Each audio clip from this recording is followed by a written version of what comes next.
Assalamualaikum warahmatullahi ta'ala wabarakatuh. Thank you for the invitation to talk at the conference. I'm here to deliver a talk entitled Artificial Intelligence in Healthcare Concepts, Types, and Expectations. My name is Kamarul Imran Musa, or you can call me Kim.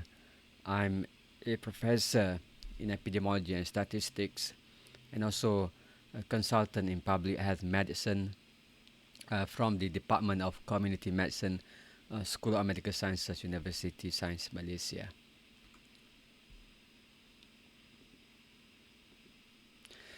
So, in my talk today, I will cover some concepts about artificial intelligence. I provide some definitions of artificial intelligence, a little bit of history of AI, and then I will discuss about two types of AI. One is predictive AI, and the other one is generative AI. I'm also going to talk about statistical models in AI models, and then some expectations for AI in health and medicine, and maybe we will look at some of the knowledge, skills, and ethics relevant to AI. If we look at the concepts of AI,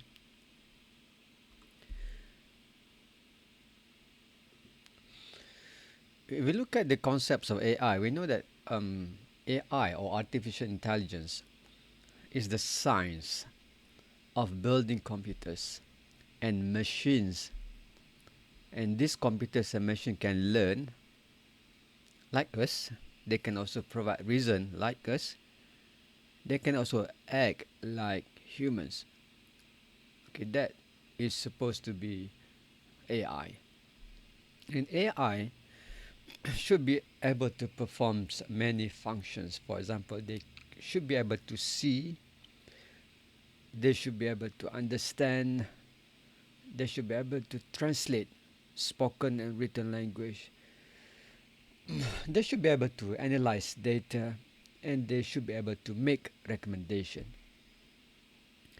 One questions that I can ask you is calculate an example of AI.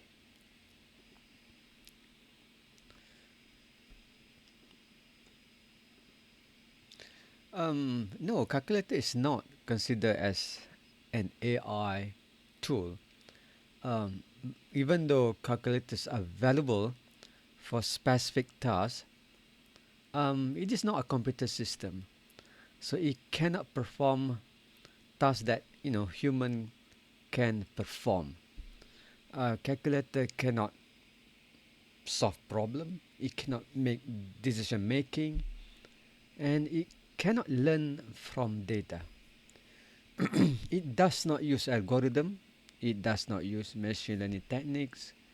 Because this algorithm and machine learning techniques are important to analyze information, to recognize patterns, and to make intelligent prediction based on the data that they learn from. And calculator cannot adapt, and it cannot learn, and it cannot make decisions beyond the predefined rules. In this case, calculator is good for calculating numbers. That's all. Okay. Even though it's very fast in making calculations, but it can't make decision. It can't solve problem unless we add AI to the calculators, right? So once we add AI models to the calculators, then we will have an AI powered calculators, and calculators is now is can be considered as an AI tool. AI for now is poor for math calculations. There have been instances where we can see AI tools make wrong calculations. However, AI now at the moment is very good at language problems. And if we ask why, you know, AI is poor at math calculation and is good at language problems, number one, it is because there is lack of training for math problems. Okay, lack of training data, and secondly, math formula can be very very complex.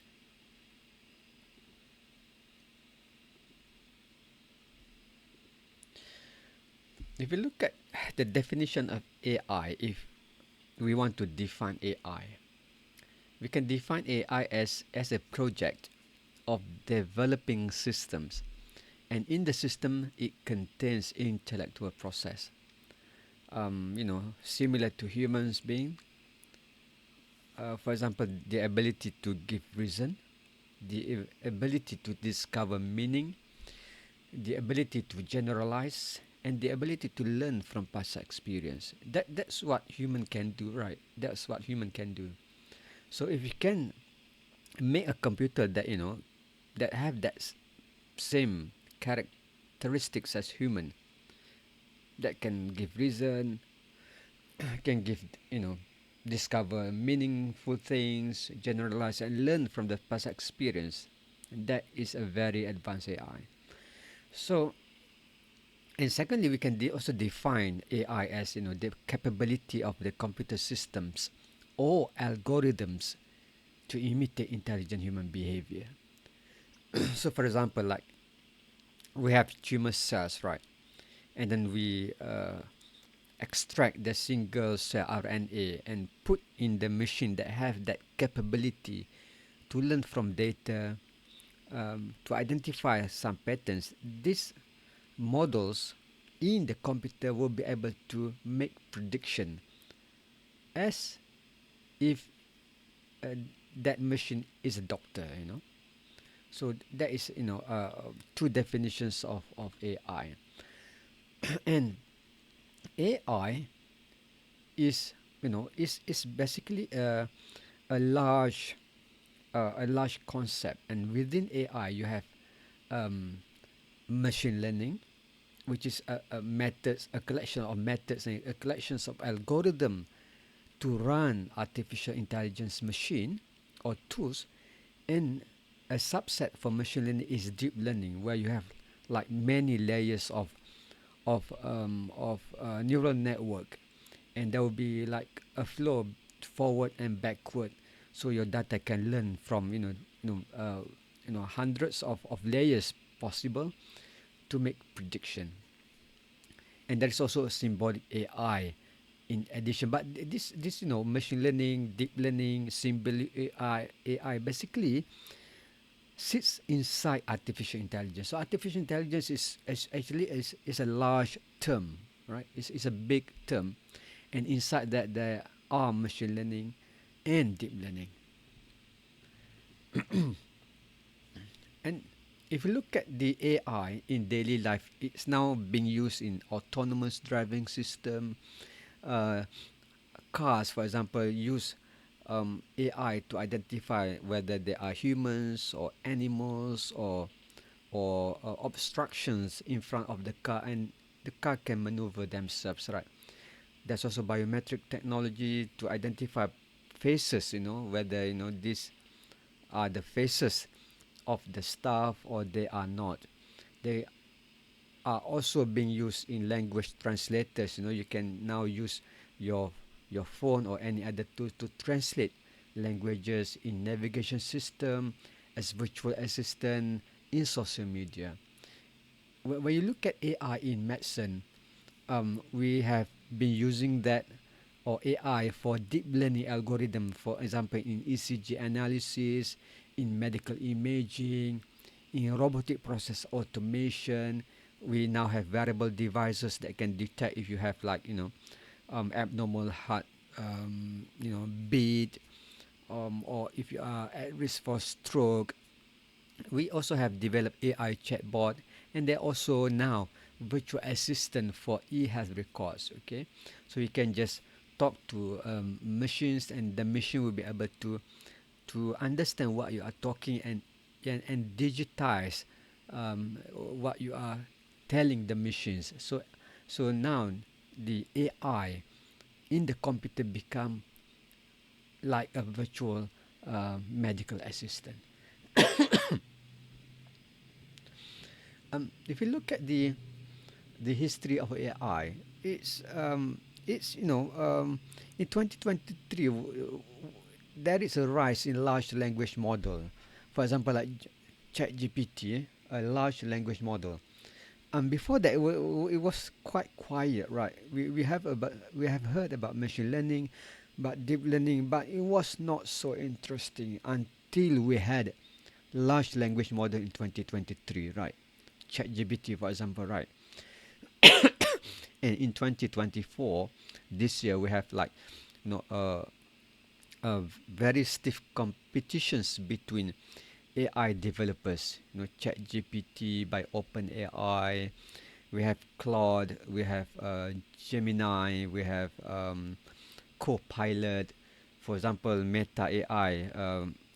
This year from Meta company, they have published 70 billion parameters Llama 3, so which is huge and big. And if you look at my screen now, is a chat gpt where I asked chat gpt to produce a plan for management for a diabetes person. So I said that, okay, as a medical officer, please give a treatment plan for a diabetes mellitus patients.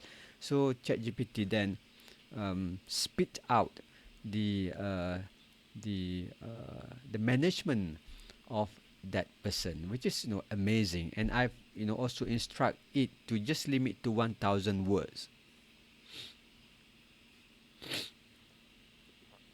And if you look at the phases of AI advancement, AI was, it is not a new concept. It emerged in 1950s, and then there was like early excitement in 50s to 60s. However, after that, it just died off. A period where we call AI winter, especially between 70s to 80s. Nobody talked again about AI until 1990s and 2000, where there was resurgence in AI because of the increased computing power. And then in 2010, there were breakthrough in machine learning, deep learning, and big data. So because of that, we passed the AI winter phase. AI winter refers to a phase where there was no more interest in AI. Now there is again interest in AI. I'm not sure whether we will have another AI winter soon or later. So why this? Suddenly we passed the AI winter, and now there is another interest, another phase, or another phase of interest in AI.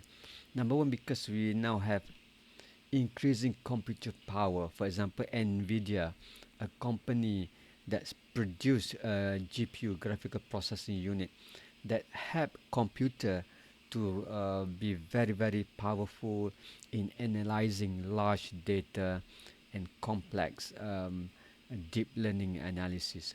And then we have more data availability and storage on cloud, on NAS. So because of that data, of large data, we can train the AI model to be able to be more what we call intelligent.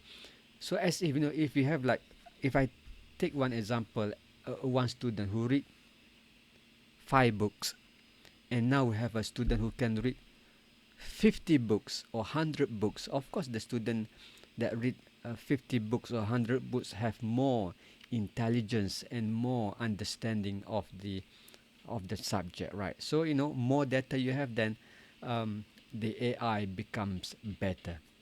we got new algorithm development, especially in computer science and math and statistics. The combinations of computer science and math and stat help to propel the um, the machine learning, deep learning, and AI. And also we have now more practical applications. Um, before this, it was more on theoretical aspect of AI.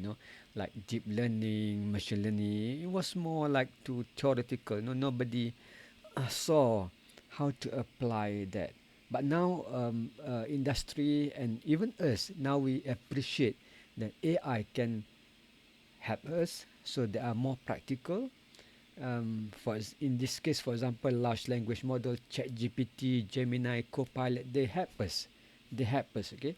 And there are also machines now that use machine learning and AI to help the machine make prediction. So now you might not need doctors who will give um, diagnosis right after mammograms. Even mammogram machine now can have algorithm inside the machine. So when you take mammogram images, then it will also produce um, information on probability of these patients having cancer without any interventions from the radiologist.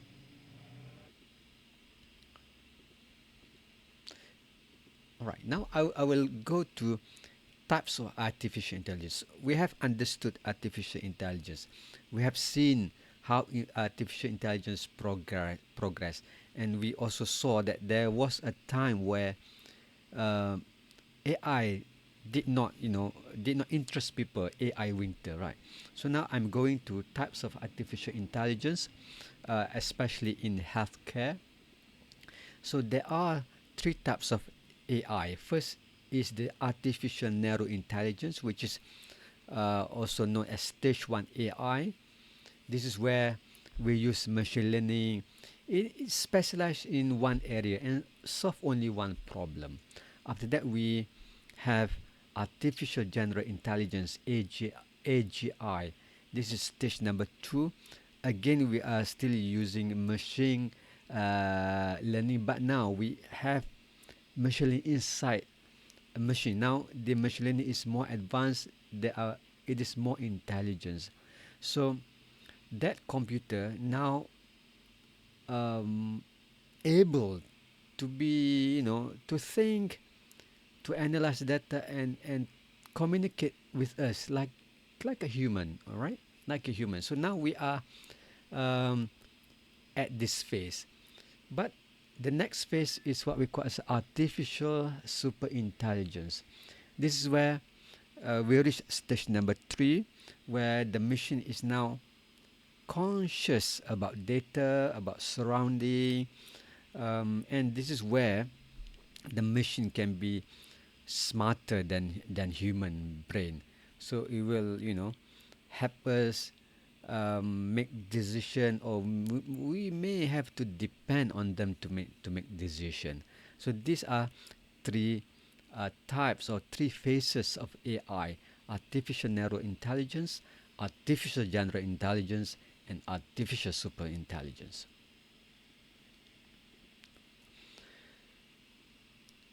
There are also these classifications of AI. We have predictive AI and we have generative AI. Okay, one is predictive, one is generative. So what is predictive AI? Predictive AI uses machine learning or deep learning, um, in as the AI engine. So for example, deep learning uses neural network with lots of layers of model, and then it will as human, we have different layers of thinking, and then that deep learning model will be able to understand complex patterns from large data set. Deep learning also able to capture intricate patterns, patterns from chest x-ray, patterns from mammograms, patterns from MRI that we human might not be able to appreciate. Because when we see pattern, for example, like if you look at the image of this brain image, right? You may see your eyes can see certain things, but if we train AI machines, with complex deep learning, they will be able to find interesting pattern inside these images. So they are able to see where are the abnormal um, parts of the brain, and they will be able to localize and mark those area. Our human eyes might not be able to detect that unless you are a very senior trained radiologist. Then you might be able to do that. And then deep learning through predictive AI can generate highly realistic and creative outputs. For example, the images that you see on this CT scan are not produced by human. They are produced by the deep learning algorithm inside the computer. So it helps the radiologist to locate the abnormal part of the brain, mark those areas, and tell radiologists, okay, these are the areas that might be abnormal, right? And so there is a communications between the machine and the human. Hopefully, with that communication, it will enhance the ability to make diagnosis by radiologists. And we can have also machine learning models that look at the data. So it will look at your age, it will look at your history of cancer, if you look at whether you have breast lump or not, if you look at your genetic sequence, and using machine learning models, uh, it will be able to produce predicted outcome of breast cancer, for example. So if you know the age, or if in this case the computer knows your age, whether you got history of cancer, whether you got a family history of cancer, for example, and other predictors, it will calculate and then produce a probability of having cancer in your case. So this is types of machine learning. You have unsupervised machine learning, you have supervised machine learning, you have reinforcement learning. And then so these are examples of how AI through deep learning can help medicine and health. All right, so it can use like your chest ray images, your brain images, liver images. Looking at those images, and then the AI will identify abnormal pattern, and it will calculate the probability that this abnormal pattern are basically disease or non-disease, right? So imagine if you have like 1,000 images that radiologists have to look at. Imagine how long the radiologists need to spend time to analyze those 1,000 images. But with deep learning, you can just um, push these images to the deep learning algorithm, and within maybe 10 seconds or 20 seconds or maybe 30 seconds, the computer or the machine that have that AI can tell the probability of that 1,000 images, each one of them, the probability that this image is normal or abnormal. So this is an example of mammograms where with deep learning in the machine is able to identify whether this mammograms is normal or not, and then locate where is the area that are considered as abnormal, and it will tell you the probability that this is malignant or benign or normal. So this is examples of machines that have already in the market that use deep learning for to make diagnosis. You have models that can identify abnormal chest radiograph. There is also mobile application that can listen to your cough and tells you whether you are having a COVID-19 cough or cancer cough or tuberculosis cough. And then there's also um, apps now that can look at your skin and produce probability that that your skin has cancer or not. So, and we have also generative AI. Generative AI able to understand and recommend information. So we have Gemini, we have Meta AI, we have Mistral, Open AI with ChatGPT, and I think we are now more familiar with this generative AI or the large language model. So, what generative AI can do, it can generate text, it can generate images, it can produce videos, it can produce audio.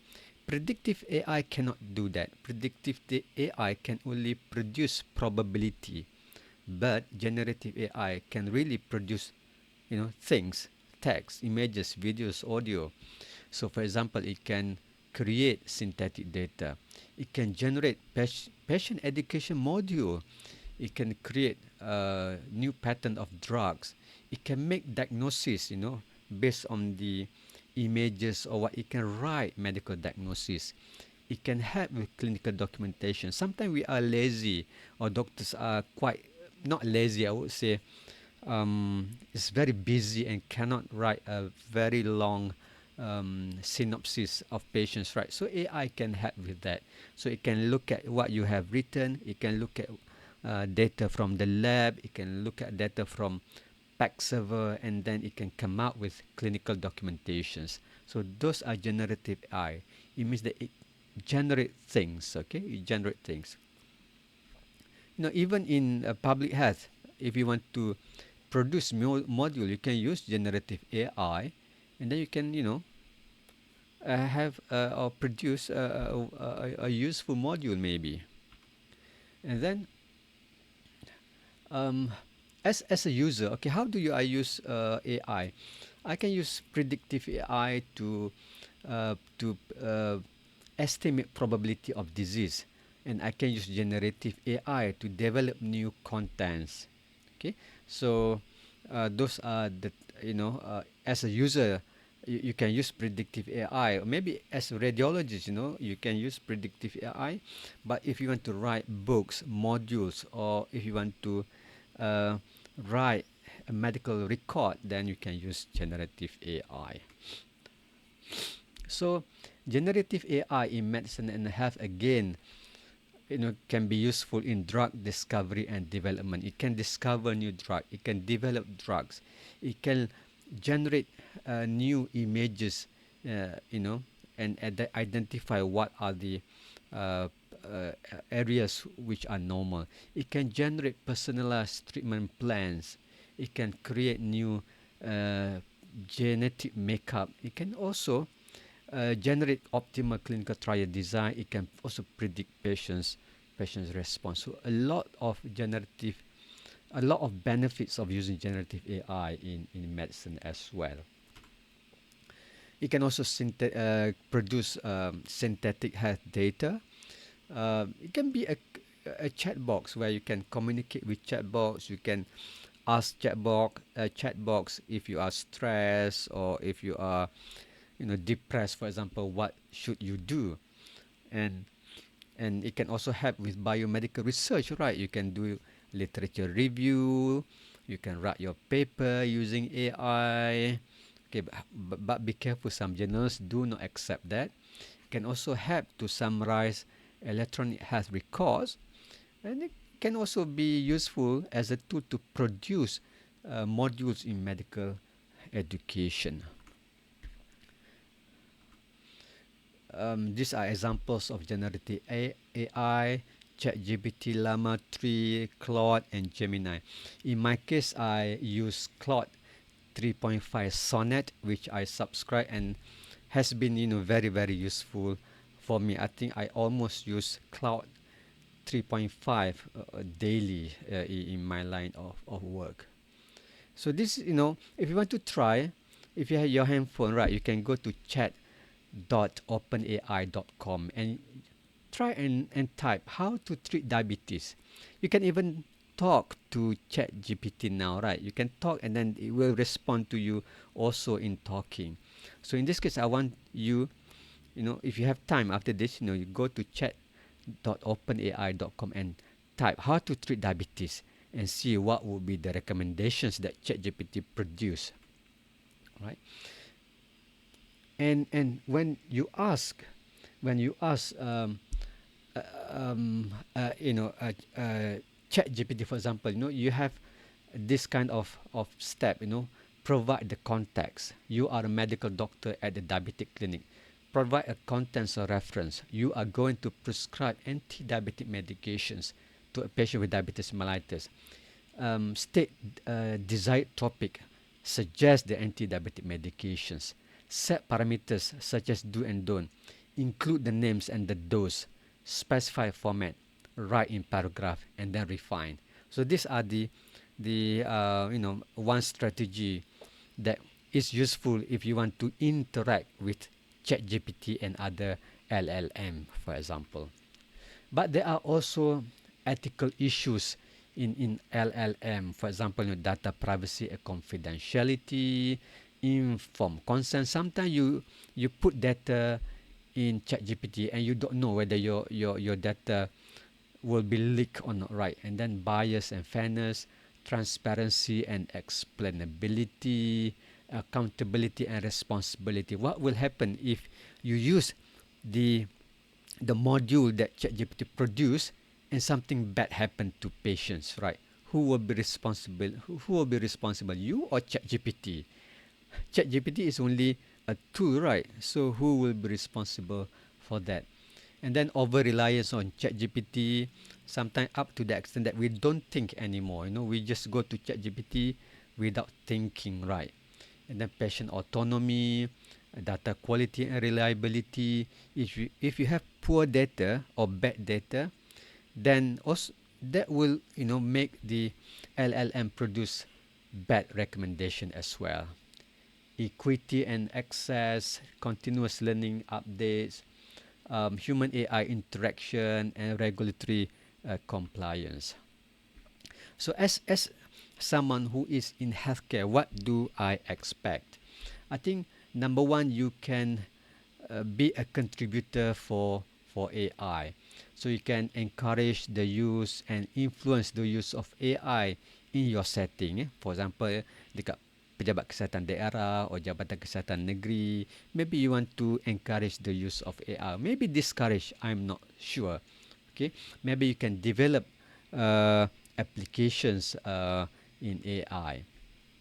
All right, and also there are differences between AI model and statistical model. I won't go to this, but if you look at the feature engineering, the interpretability, the scalability, the focus, there are different between statistical models and AI models. Okay, uncertainty quantifications, AI doesn't have that. Theoretical foundations, AI rely on data, but statistical model rely on subject matter expert. Flexibility, data requirements. Statistical model can work with small data, but AI model requires large data, bias handling, so on and so forth. So this is these are some of the tools that are that are already in the market that use AI. So as healthcare workers, we should be, I think at the moment, I think you should understand the basic AI concepts and terminology. We can't run away. Okay, we have to understand AI, and we have to also learn AI applications in healthcare to learn whether maybe learn to develop AI or learn to assess AI tools. Look at the diagnostic tool, look at the clinician decision support, predictive analytics. Okay, and also we must also understand AI in medicine. Sometimes people who develop AI, they don't deal with patients, so they come and they say, "Oh, I've got AI tools or AI machines. These are very good."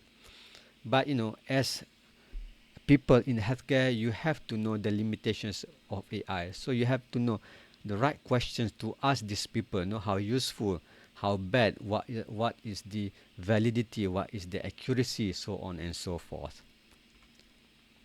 And then I think we also now need to understand large language model in healthcare. We also need to understand the ethical issues related to AI. We also need to understand what are the regulations relevant to AI, and what are the AI impacts on healthcare workforce. So these are, very important for us. For us, we can't run away. This is the era of AI, and we have to get ourselves ready and find informations and knowledge and skill as well. And if you look at the competency, I think it's also something very important. I think you have to be competent in terms of what? Number one is the knowledge of AI. Number two is the critical appraiser. You should be able to appraise AI, and then you should be able to decide whether this AI or that AI are useful or not. Maybe you need to get some technical skill on how to use AI, and then how to communicate the result from AI to patients, and also you have to be competent in the awareness of unintended consequence, or legality issue, for example. You have to also get competent in that. I think I think in summary, um, now last time we have statistical models, right? But now we have AI models.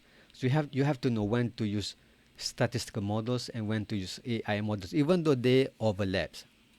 But now AI is gaining lots of attractions because of we have large data, so we have good computer power. So data and powerful computing power, really make AI very very useful.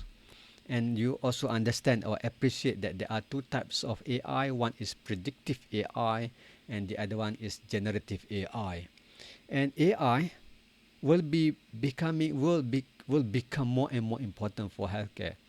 Maybe robots soon, or chatbot that will replace medical assistant or nurses. I don't know. So because of that, we need to know how to evaluate AI, or maybe better know how to develop AI. And I think stakeholders, MOH, medical school, must also prepare the students, the staff, the workers about AI, and provide opportunities for healthcare workers to learn and use AI. So this is a big question. Is AI ready for us? And the next question is public health ready also for AI? I think these are two very relevant questions. These are my contacts. You can this is my Twitter. I've got my Facebook page. If you have questions, you can contact me there. I guess that's all. Thank you very much. Assalamu alaikum.